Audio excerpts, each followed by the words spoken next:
Thank you very much for tuning in today for this very special report on the Iran bombing.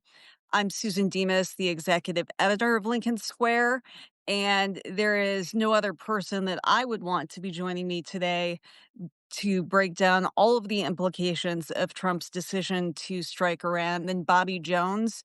He is, of course, a retired Navy commander and the host of Anchor Watch right here on Lincoln Square. You'll definitely want to tune in at noon on Tuesday because we're following all of the developments and we'll see where things are at then. But in the meantime, we wanted to go live now on this special Sunday report.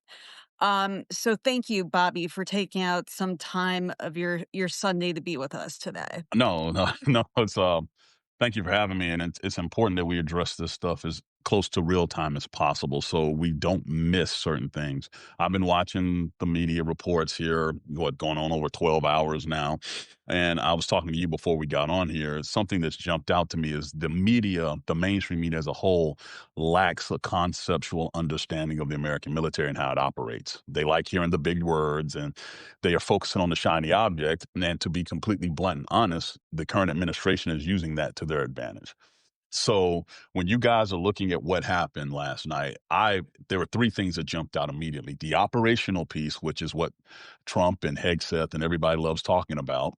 There's the optics, which they really don't want to address. And then there's the fallout from all of this that they don't want to touch with a 10-foot pole. And I'm going to break down those three in that order. So, number one, operationally, the United States military did a fantastic job executing what was a complex mission. But I don't mean to be glib, but that's what we do. We're good at that. We practice it. We rehearse it. That's what your tax dollars goes to do. That's not saying that it wasn't dangerous, especially for the pilots involved. Bravo Zulu to them, as we say in the military. But they rehearsed this. They knew this. There are plans for this. I know that there are plans for this because, again, was stationed in the Middle East dealing with this type of stuff. Um, so they're professional and they did the job. And I will give General Kane credit this morning. Did a very good job of breaking down the operation in the time that it happened. He did a good job of relaying what was involved, this, that, and the other. Um, However, when you look at how the media responded to it, you look at social media, everybody is focused on the shiny object of how difficult, quote unquote, the mission was. That's not what you should really be worried about here right now. Our military is competent. We do complicated things, but you focusing on the B 2 bomber or the U.S. submarine that was used to do it is taken away from the bigger picture. What now? Okay, operationally, what now? You have a carrier strike group in the Carl Vinson that's already there. You have one in the Nimitz that's just arriving, and then you have one that is scheduled to deploy to the same area or to the Mediterranean in the Ford. That's that's 30,000 additional people already that are going to be in an area with 40,000 American service members. What does retaliation look like? What does escalation look like? And then how does that bounce off of the resources we have? None of those questions were asked. None of those questions were answered. You know, Trump made his statement and then tweeted out, true social out, the threat not to touch American servicemen. Why? Because they're not talking about this. And you, as the American public, are not asking this question. What now? What do I mean by that? You have Houthis that are in Yemen who've already publicly said they're going to retaliate because Iran is their biggest sponsor. We're not even talking about the possibility of different terrorist cells all over the world, all over the West being activated because of this. Why am I saying this? Because Iran is the largest state sponsor of terrorist groups in the world. There's going to be a retaliation. And just so you guys know, we have a 22-year-old who was a grocer and a gardener in charge of our anti-terrorism division in the United States. If you think I'm making that up, look it up. He just liked Trump so much and they gave him the position. Well, with no adults in the room, there's a fallout and he's supposed to be the adult. So just Google that when you have a chance. But here's the other piece too, mining the Straits of Hormuz. So as someone whose job was to keep that area of the water in the Persian Gulf clear, that is a complicated thing that Iran has just taken a vote on. their parliamentary body to actually do. Why does that matter to you in the United States? Because 20 to 25% of the oil that goes around the world comes through that body of water. You think your gas prices have been high in the past? It will skyrocket and the economy will crater if those mines are laid in the Straits of Hormuz. Take a look at a map. You'll see Iran here, you'll see Oman here, and you'll see UAE here. Dangerous economically, dangerous. So the operational piece of this, the retaliation piece of this, and all of these service members in that geographic area could be devastating. And the only thing we're hoping is that Iran does not retaliate and they will kowtow to the threats. Right. That's that's what they're doing operationally. I'll stop there just so that sinks in. Sure. Go ahead, Susan. Oh, no worries. Yeah, going back to the Straits of Hormuz, and it's just Hmm. incredible to have you here because you know that region. You've been there. Um, Hmm. Now, Secretary of State Marco Rubio is asking China to pressure Iran not to close the straits. Hmm. What are the implications here? And let's talk a little bit about China's role and all of these geopolitical factors because this goes way beyond the Middle East. Right, it really does. So bringing China in, it has a twofold major effect. Number one, it shows that the United States knows that we don't have a ground to diplomatically negotiate with Iran after what we did. We have literally cut off our tongue talking to them. But secondly, China's foaming at the mouth. They've been establishing what they call their new Silk Road initiative all over the world. They have helped build ports in various areas to include the Middle East. This is right up their alley. Now all of a sudden, we have ceded that ground Mhm. to China. And the reason why we're doing this is because the straits, like I said, is so important. We have two bases in the UAE. I was in charge of both of them on either side of that strait to stop this scenario from happening. Okay. And the fact that we're even having to have the discussion and they have taken a vote, that's again, don't look at people's words, look at their actions. That vote is an action. They're going to probably mine the straits. Is America and the West willing to deal with the fallout of that? I don't know. Notice, though, that Trump, Hegseth, and Rubio have not talked about this deliberately. Rubio has punted to China, trying to get them to help. That's a bad sign. That's just Right. a bad sign. And that leads into that second piece I was talking about, the optics. Hmm.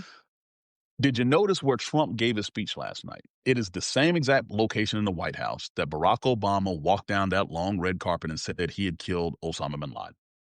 And ever since then, Trump has been jealous. It was the ultimate power move. President Obama got rid of the boogeyman, and everything that Trump has done trying to show power, he does that. He doesn't do it from the Oval Office, where traditionally you let the American people know why you've taken military action historically. No, he wanted to replicate that. He brought up his assassination of Soleimani, the head of the IRG side of the house back in 2020. I was in the Persian Gulf when that assassination happened. Okay. And I had to recall all of my sailors, make sure that they were in a safe area because of the retaliation that happened. And we saw it happen in Iraq, north of us. And we we're like, oh crap, right? The optics of him trying to look powerful. The Truth Social that he released afterwards, very hyperbolic because again, he suffers from little man syndrome. This ain't about being a big man, it's about being an adult. There's a difference. And because he has to have that, he has single-handedly cut off the diplomatic arm because it's hard to demand peace when you just bomb the hell out of somebody, Right. right? And at the same time, the craving and the desire to be seen as a tough guy, going back to what I said last week about that parade looking very mediocre, Right. this all plays into his mindset. So the optics, he's desperately trying to be a strong man, but he has not done things where people are going to respect that. And so he's trying to get it. And that leads to my last point, and then we can just have a general discussion. The fallout Hmm. from this. 70,000 American forces in the area once the three strike groups all form in the AOR, the air responsibility, right? Let's take this out. Israel is now going on record saying regime change is not the goal, but there are people who talk to Netanyahu who have leaked that is the goal. Right. We, as in the United States, have not stated a goal. which is terrible when you take military action if you cannot tell me what the goal is, what the success metric is for a mission. And every person wearing a uniform, especially with stars on their shoulders, knows that. Okay. What happens when regime change does happen? Let's say you successfully knock down the Ayatollah. What next? Who takes over? Power vacuum. Who fills it? Who occupies Iran, which may be necessary? 90 million people, largest country in the region. It's going to make Iraq look like a Sunday picnic if you have to do that. Are Americans going to do that? Who's going to advocate for the new government? What's going to provide lasting stability? These are questions that should be answered and talked about and conveyed to the American people before you take military action. And that leads me to this other piece, the fallout constitutionally. The War Powers Act of 1973. It was signed into law because of what happened in Vietnam. Okay. In that law, it says Congress is supposed to be notified 48 hours before action is taken. This morning, Pete Hegseth said at that press conference, they told Congress immediately after it happened and had the nerve to say it followed the War Powers Act. He said it. You can look at the clip. And I'm like, either you're illiterate or you're lying. Which is it? Because no one in Congress, supposedly the Speaker majority, the majority leader in the Senate and the Speaker of the House knew. No one else knew. Okay. And that wasn't within 48 hours. But Congress as a body was not called to be notified of this. So they basically they're asking for forgiveness instead of asking for the permission that the law that was passed in 1973 said. Now you see some Trump people trying to say, "Oh, well, that's authorized under the AMC Mhm. Act that Obama used, which was for Afghanistan and Iraq." And now they're even taking it a step further and saying, "Well, Article 2 says the president has this power." Why? Because they realize they violated the War Powers Act. They know it.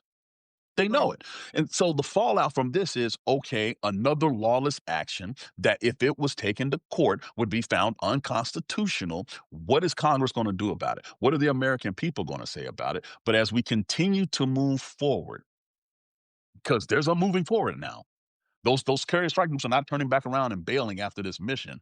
You know, Mhm. what now? And what guardrails will the president be able to be contained with if necessary? Those are the questions that I have. Right.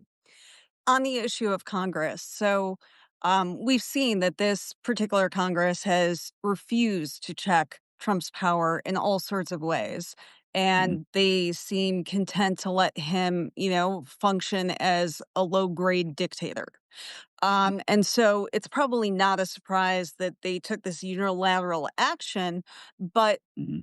do you think that they're kind of taking advantage of the fact that, we're used to the fact that presidents don't actually wait for Congress to do a formal declaration of war anymore? Right, That right, seems very quaint. But right. there's a difference between what Trump did and what past presidents have done, even if they haven't waited for a declaration of war. Mhm. No, Susan, you're absolutely right. Let's take a quick history lesson. Last time America declared war was December 8th, 1941, after Pearl Harbor. Okay, Korea, we did not declare war. However, there was a United Nations resolution that created the Korean War. It was Vietnam where this started. Okay, and that is why the War Powers Act was signed in 1973. When Desert Storm came out, hey, George H.W. Bush, a World War II vet, went and got the authorization. His son went and got the authorization after 9/11. So the memory is there. Trump realizes that he has a Congress that basically will do what he says, or at least he thought.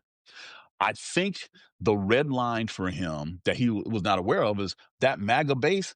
You promise no more new wars. That Right. is something they take very seriously. And we're seeing that civil war play out right now. I'm in Georgia. I just watched Marjorie Taylor Greene, a woman who I do not agree with on 99% of things, sit there and say, this is not what we put him in office to do. And has been very vocal about it, because I will give her credit on this. Endless wars, wars with no metrics, and most importantly, I'm still waiting to find out whose intelligence did we operate off of? It wasn't Right. ours, because Tulsi Gabbard has been MIA here for the Mhm. last week, And, the Israelis are not saying that they gave us the intelligence. So we're back to 2003 with Colin Powell sitting there telling the United Nations Security Council weapons of mass destruction are in Iraq. I am old enough to remember because I was in uniform dealing with it. And I'm like, does this make sense to anybody? Right? We're back to that. And without Congress providing the proper oversight, without having the hearings, whether they're classified or unclassified, there's no vetting to the military action. Mhm. And now we may be committed, think about it like this. We are now dependent on Iran's response on what happens next. We have completely given up. Well, as we say, we've taken our hand off the rudder in the Right. Navy on guiding what happens next because, to be honest, you had a man whose feelings were hurt and wanted to reclaim masculinity. Right. And, you've talked so much about Steve Bannon in the past, and Tucker Carlson and Marjorie Taylor Greene, Mhm, along with a lot of right-wing influencers. They've all been very critical of this. They took Trump seriously when he said, "I'm the peace candidate. I've never stirred wars unlike other presidents." Now he can't say that anymore. mhm, Do you expect that this split is going to continue, or there will be some effort to rally around Trump? I certainly don't see that mm. with Bannon. No, here's what I think is going to happen because we're already starting to see it. Charlie Kirk was one of them who was adamant against this, and now, as of this morning, he's like, "We have to trust the president's judgment on Mm, this." Okay, again, this was unprovoked by the United States. This was an Israeli and Iranian conflict. mhm, We chose to insert ourselves into it. I would love to ask Charlie Kirk what happens when they mine the straits and the United States no longer has the mine sweeping capability that we once had in the 80s. It's reduced. We have some, but it's very much reduced. And now all of a sudden your gas prices, your groceries and everything is going up. It's going to go right back to that.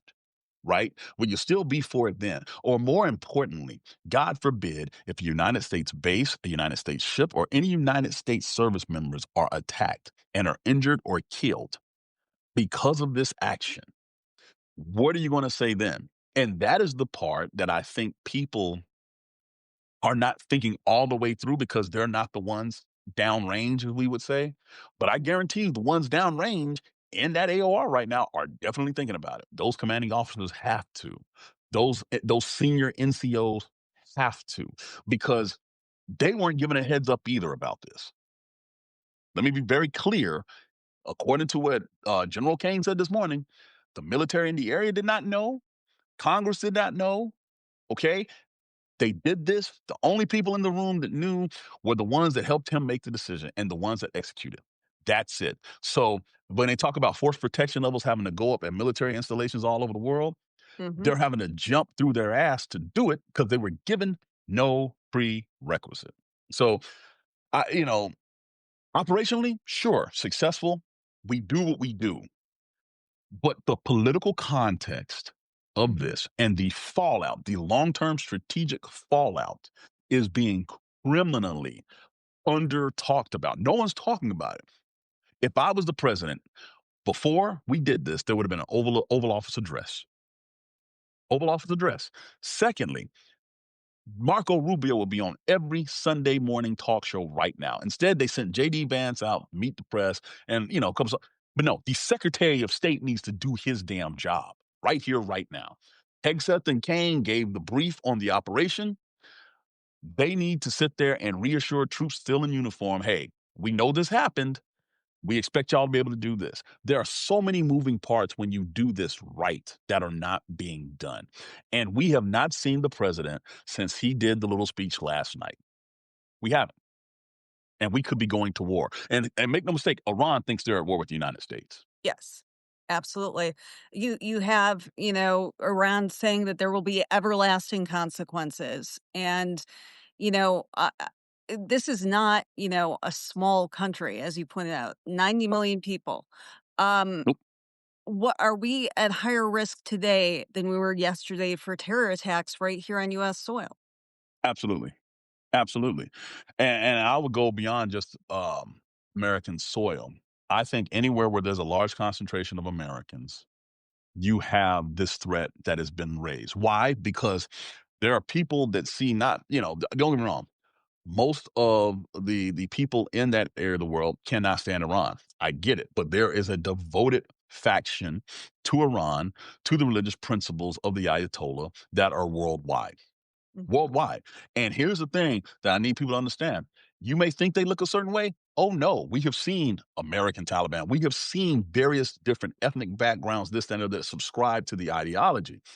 That means some of these people will look at America as the great Satan, the interventionist, the colonizer. I mean, I've heard all the terms.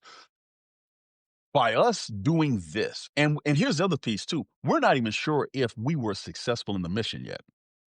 If you notice, the president talked about obliterated, blah, blah, blah. But this Mhm. morning, Hegseth and Kane did not use those words. Why? Because we understand that battle damage assessment, BDA, takes a lot. It usually takes boots on the ground to Right. do it. It's not like we're going to just walk over there and do it. So we, at best, experts are saying we set the program back a few months, 6, 7, 8, 9 months. We did not destroy the nuclear program. If you don't think the Iranians knew that Fadal was a target and the other two places were a target, you're crazy. But going back to the original point, we are at greater risk now because we selected a war. We chose to go to war. We had a choice. We could have been the diplomatic lead or the tip of the spear going into this. We chose the latter. You cannot go back now and be the diplomatic lead. That's why now China is entering the stage. We gave them exactly what they wanted to take in that diplomatic vacuum. And when you combine the last 2 weeks, the parade, the absolute terrible G7 summit, where Mhm. we continue to abdicate leadership worldwide, what do you think China's going to do? Is dealing with Ukraine and all this other stuff, but China has been sitting there quietly, strategically patient, moving in, creating these deals in Africa, the Middle East, and now Right. South America, recreating their Silk Road. And now we've given them the opportunity to step in and help de-escalate a conflict that the United States helped ramp up. That's the world we're living in 2025. That's why leadership matters, people. That's why Right. leadership matters. Israeli Prime Minister Benjamin Netanyahu has been trying to get the US to bomb Iran for years. He's lobbied many, many presidents for this. This has been his great cause. And of course, he's very embattled in his own country. Hmm. So he finally found somebody to do it, his buddy Trump. Um, Hmm. but, he backtracked because, he was saying, I'm going to give them 2 weeks. I do want to bring peace. But in the end, he gave Bibi exactly what he wanted, which is what Yes. Bibi was counting on. So, do you think that this has everything to do with Trump's status? Do you think that there's something else, another dynamic where that he went along with Netanyahu because that puts him on the other side of Putin. And usually he and Yes. Putin are two peas in a pod, but he chose Bibi in this. So, Hmm. what is going on with that dynamic and what are the implications? I think you raise a very, very good point. First, no previous president has done this. And that is very simple. That is because previous presidents understood long term strategic importance of bombing something. You can agree with their policies and but they understood the Colin Powell doctrine of you break it, you buy it, Right. period. That's why in 91, we didn't go in there, Iraq, all this other kind of stuff. Now, that being said, I think Netanyahu realizes the type of personality Donald Trump is. I honestly believe that the Mossad, their secret intelligence, Right. probably the best in the world. They have profiles on everybody, this, that, and the other, and they knew if it was going to happen, where they could get the United States to jump in, it was going to be under this president. There's no way in hell this comes up if Kamala Harris is president. No way. They didn't even bother broaching this with Obama. They didn't even bring this up. I mean, let's think about who we're dealing with here. When you factor in the ego hits, Trump does not see Putin every day. He sees the American people every day and how we respond to him. Okay. Hmm. He saw the poll numbers crashing. He wanted to take decisive action to reclaim the narrative. He can deal with Putin later in his mind. Hmm. Okay. Trump only thinks about what's right here, not what's over here. And so, sure, He will then probably just mark it down in the next week to 2 weeks. He'll probably say something great about how great Putin is and this and Mhm. other, try to get back in his good graces. But the 2 week window that Trump said, Trump has been saying 2 weeks since he was in a real estate developer in the 80s and 90s. 2 weeks is the time that he figured out, him and Roy Cohn figured out that people will forget about something. Right Right. now, granted, they're trying to make it seem like he said 2 weeks to catch Iran off guard, blah, blah, blah. No, that's his habit, his tick of 2 weeks, Mhm. 2 weeks, 2 weeks. I'm still waiting on the replacement for Obamacare that was supposed to be presented 2 weeks, 6 years ago. Right. So that's what he does. It has no place in an international sphere where your words matter and timelines definitely matter. Right. Definitely matter. And so I look at that. I look at him and what's happened here. I'm not, like I said, I called it this past week that this was going to happen. I'm not surprised that it happened. What surprises me is the lack of messaging and the tone that they have picked when they do message. They want to be the big bad bully on the block, and then in the same voice say, you need to come to the table and negotiate peace now. How the hell are you going to negotiate peace when you've just bullied the hell out of somebody and you expect them to come on good faith and conscience? Why would they do that? Especially Right. when you publicly said 2 weeks and then the next day you bomb the hell out of them. Right. This is teenage relationships don't go this rocky, right? And now we're trying to apply this to one of the most consequential things that have happened in the 21st century. And now you have, Iran's foreign minister is heading over to Russia to meet with Putin. One of Mhm. Putin's big allies is saying that countries are ready to supply Iran with nuclear weapons. So, our cause for going in to destroy their nuclear program, it seems like one way or another, they're going to be able to get there. They're not friendless in the world. Russia is a Oh, big ally. So, yes. I mean, I do you see that it is possible for us to prevent Iran at this point from becoming a nuclear power? I If before this, I would have said, yes, the possibility is there. Mm. Now I believe they're gonna be hell bent on doing it. If this regime survives, which now, going back to what I said earlier, regime change has to be on the menu if you're Israel. And to Right, be honest, the United States, because if this regime survives, they're gonna be like, this will never happen to us again. And understand, they're going to talk to Russia, and the United States is bringing in China. The United States' two biggest rivals have a seat at the table while the right. United States now has to mute itself. Let's We keep are that in mind. so diminished. Yes, we have diminished ourselves diplomatically and creating long-term stability because of this rash decision to go bomb and this, that, and the other. And now everybody's trying to justify it. Here's the last piece that I'll bring up on this when you talk about Russia, China, Iran, and then the United States. I don't understand, or I don't know how, when we look back on this in 6 months, did we make this situation any better for not just the United States and Israel, but for the region? Because now the whole region, Saudi Arabia, have you noticed? We have not heard forceful statements from Saudi Arabia. We've Mhm. not heard forceful statements from the UAE, Qatar, Bahrain, these places. We have now put them in a diplomatic bind as well. Because even though their governments are aligned with the United States, that does not necessarily mean that their people are. And no Right. one talks about that. When you deal with the Middle East, the first thing that I learned to do is separate the governments of these countries from the people of these countries Mhm. because they may not be aligned. And then finally, America, is this what you voted for? Right. Is this, is this what you voted for? There are going to be things that are mobilized here that may be on the surface, that may not be, that we're going to have to deal with. And to be honest, we don't have subject matter experts in the roles to counter it.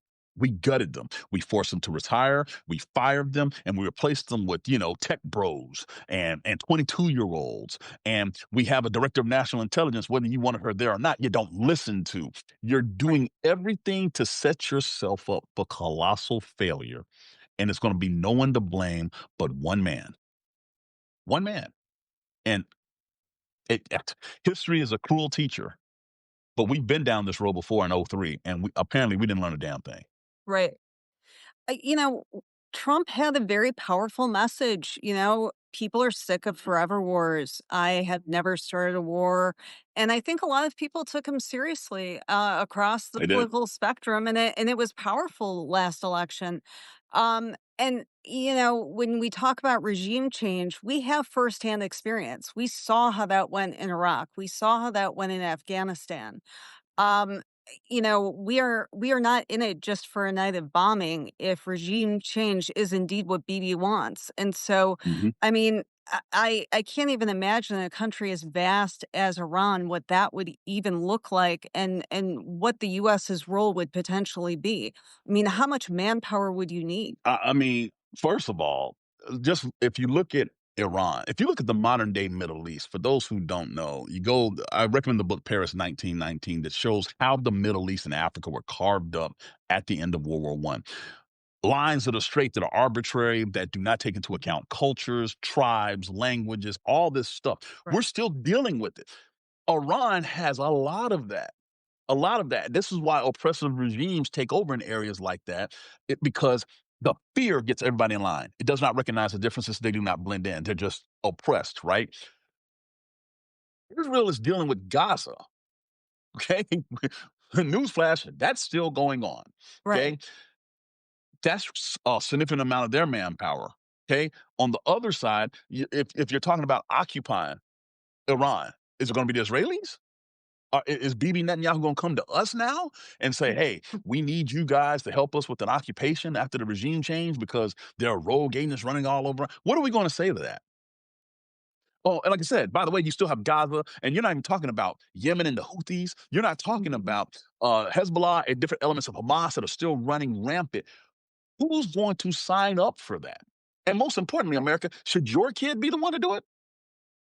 Should be your Right. 19-year-old be able to do it. As someone who signed up for this at 18, whose brother signed up for it at 18, whose wife signed up for it at 18, do you want your child to be that person to go do that? And this is why MAGA is splitting right now. Mm.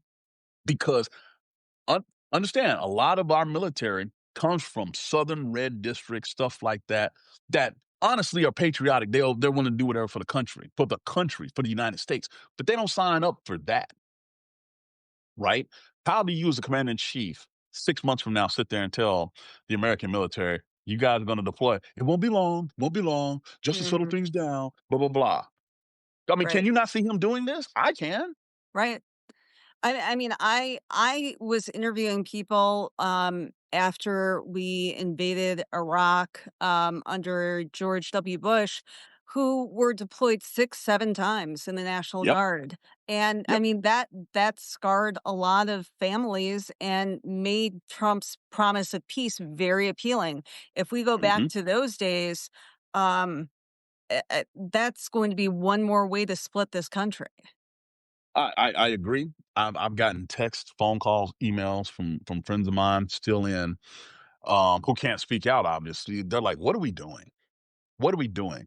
And understand, your senior leadership of the United States military now are the veterans of the global war on terrorism that Right. have did those operational tours again and again and again. And now they're having flashbacks like, oh my God, are we serious? Yeah. Are we serious?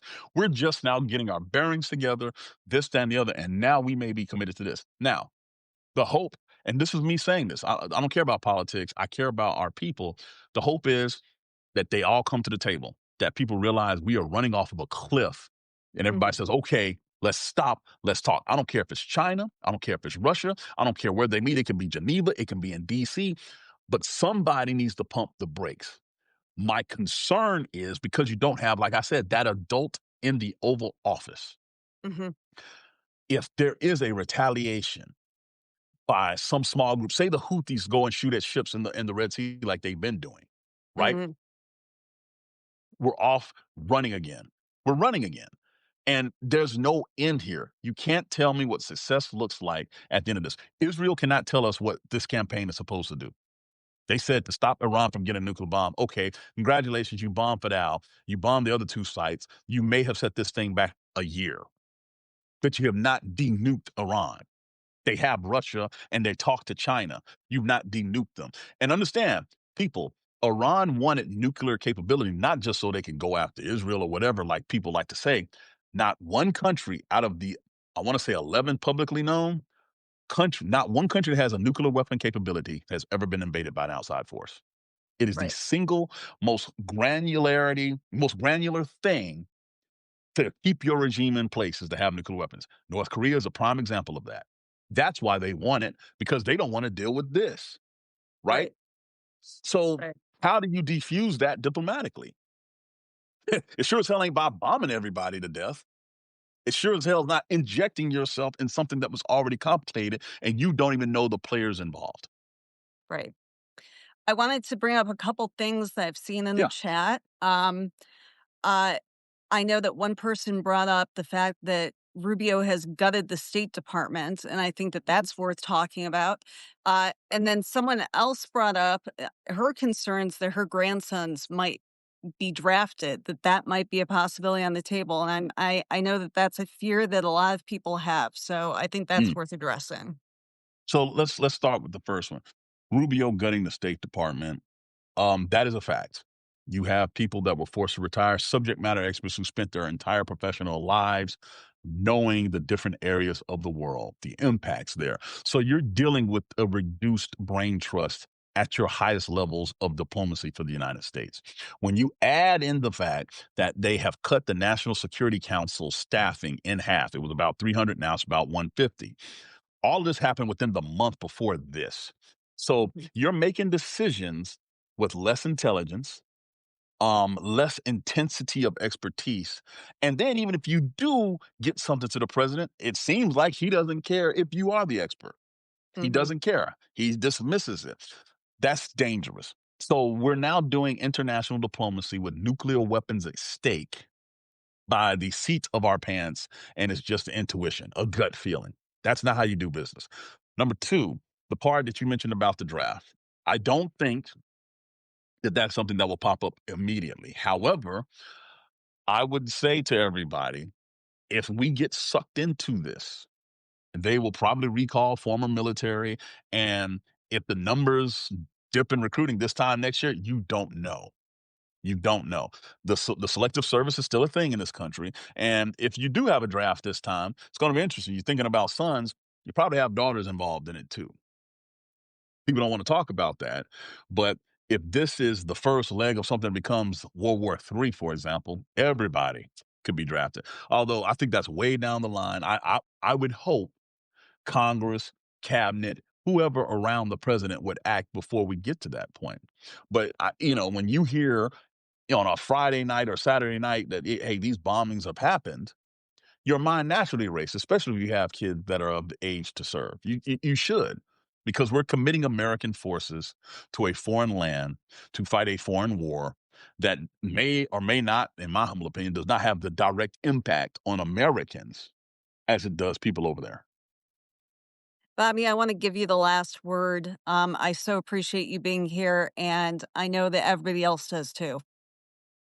No, I appreciate you having me. I guess the thing that I will say is people, we got to do two things, in my opinion. You've got to pay attention to what's happening, not just the flashing of the bombs and the weapons that are being deployed.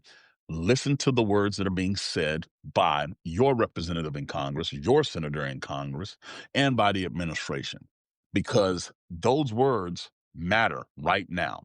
The world is looking for lifelines of hope with diplomacy. And then the second thing that I will say is, unfortunately, this is what we voted for. Elections have consequences. In 6 months of being in the White House, we now had American forces strike in a foreign country that could possibly start another war. That's what just happened. Okay. I'm not the one to sit there and say World War III, blah, blah, but I am the one saying there is no end game that has been announced. There Mhm. is no end game that shows us what success looks like now that we're involved. And make no mistake, it's not whether or not you as America think you're involved or President Trump thinks he's involved. Iran now thinks you're involved because you Right, just bombed the hell out of them. And they right, should. If it was us, we'd feel the same way. right. So, Iran does not make it does not distinguish between President Trump and the rest of us. no, no. No, and if think about it like this. Think about it like this. Y'all have seen the social media videos of the missiles landing in Tel Aviv and the missiles landing in Tehran and stuff like that. If you are a military member in Iran and you're looking and seeing your neighborhood being bombed, right? And you know the Americans have something to do with that. Or if you're in Israel and you see the Iranians bombing Tel Aviv right next to you, and you know Iran has something to do with it, it's very hard for you to sit there and say, okay, let's get to the table, unless your leadership is pounding on you to get to a diplomatic solution. And right now, President Trump is choosing not to do that. He bombed the place and then threatened people to come talk about peace. That makes no logical sense whatsoever. None. No. But that's his version of strength, Yes. but not the rest of the world's. No. No. No. Our diplomatic arm, out of everything that we have reduced in federal government since Trump has come in, it has been the diplomatic arm, the policy making, and those things that deal on an international level. We have gutted. We have gutted. And they've tried to centralize all of that at the White House. Mhm. And they tried to centralize it and then put loyalists in charge instead of the best people you can. That is what's happening, and now we have a real full-blown crisis, and I'm looking at literally last night, Pete Hegseth, who looked like he stumbled in, freaking Mm, Marco Rubio, who hadn't said a damn thing in, like, 2 months publicly, in my opinion, of substance, and then JD Vance this morning sitting there talking about, "Well, when this happened before, the presidents were dumb. We have a smart president now." What? That's your answer? What's gonna be different now as opposed to Iraq and Afghanistan? We have a smart president. Those other presidents were dumb. That's their administration operating as efficiently as possible. Makes no sense. No right, sense. No sense. right. And, uh, it to be charitable, I would say that Bibi's evaluation of Trump was that he was quite the opposite, which is why he went along with this, and Bingo. no previous president did. I mean, I think that right there, and you saw the overwhelming praise that he gave Trump. He Right, he realizes that he's dealing with internationally and diplomatically a 5-year-old. That's what he realized. So what you do, you tell, "Hey, good job. You did a great job. Way to go, kid. Da da da da da. Way to bomb. Blah blah blah." And Trump's like, "That's right. I bombed him." I mean, that's what this is. That's what this is. And I'm just sitting there asking myself, is the American public aware of how we're being played right now? right, Are they? I don't know. Maybe we're willingly do it, but I see people on the right, MAGA. I mean, diehard MAGA. They're like, "What the hell is happening?" right, It's funny. right. Politics makes strange bedfellows. I'm quickly seeing that. But yeah, that's where we are. Here That's we where are we are, on people. Sunday, and you and MTG are on the side together. We'll see how long it Mind blowing. lasts. Yeah. Not long, but mind blowing. Right. And please come back and join us, all of you out there on this Sunday afternoon. Be back with us at noon on Tuesday for our regular scheduled edition of Anchor Watch. Mhm. Bobby will be back on the apps with the absolute latest. Stay with us at Lincoln Square. We're here to keep you informed and to have these discussions because, you know, you don't need to hear more pundits talk. You need to hear people who know what's going on, experts like Bobby. And so we're just so honored that he's here with us. And if you have questions for a show on Tuesday, please send them in. Bobby loves to hear from all of you. And thank you Yeah, for being I will here. try to answer them. Thank you. Thank you. Thank you, Susan. Thanks, everyone. Thank you.